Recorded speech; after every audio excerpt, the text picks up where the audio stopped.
Madame Zifra, bonjour. Quand peut-on parler de violence?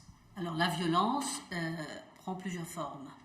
Évidemment, la plus connue, la plus visible, c'est la violence physique, mais il y a aussi la violence psychologique qu'on voit moins, la violence verbale, la violence sexuelle. Et on parle aussi de violence en ce qui concerne les enfants, quand il y a ce que les Anglais appellent le child neglect, c'est-à-dire la négligence, l'abandon des enfants, les privations, etc. Comment élever et éduquer son enfant sans avoir recours à la violence?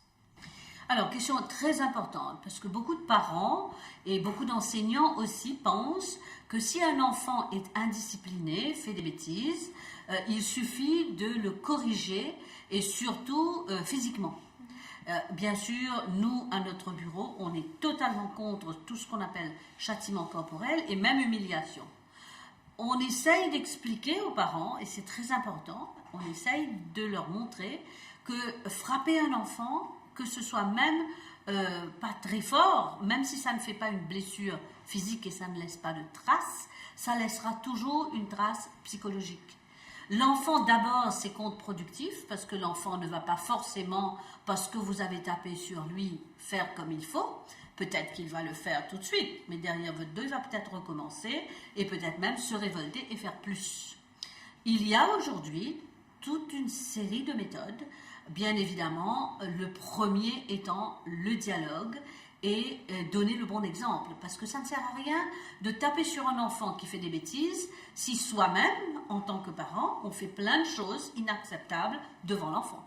Ça ne sert à rien en tant qu'enseignant, quand un enfant n'a pas fait son devoir, il n'a pas appris ses leçons, on le corrige avec une règle, un rotin-bazar ou je ne sais trop quoi. Je préfère pas trop mentionner parce que nous avons malheureusement eu des cas rapportés à mon bureau, des signalements de cas d'enfants battus, que ce soit à la maison ou à l'école, et ça a été vraiment quasiment de la torture. Il y a même malheureusement eu des enfants qui sont morts suite à une violence physique de la part de leurs proches. On ne dit pas qu'il faut laisser les enfants faire n'importe quoi, au contraire, il faut cadrer les enfants. Il faut qu'ils sachent qu'ils ont le droit de faire telle chose, mais qu'ils n'ont pas le droit de faire telle autre chose. Il faut qu'il y ait des limites. Qu'en dit la loi?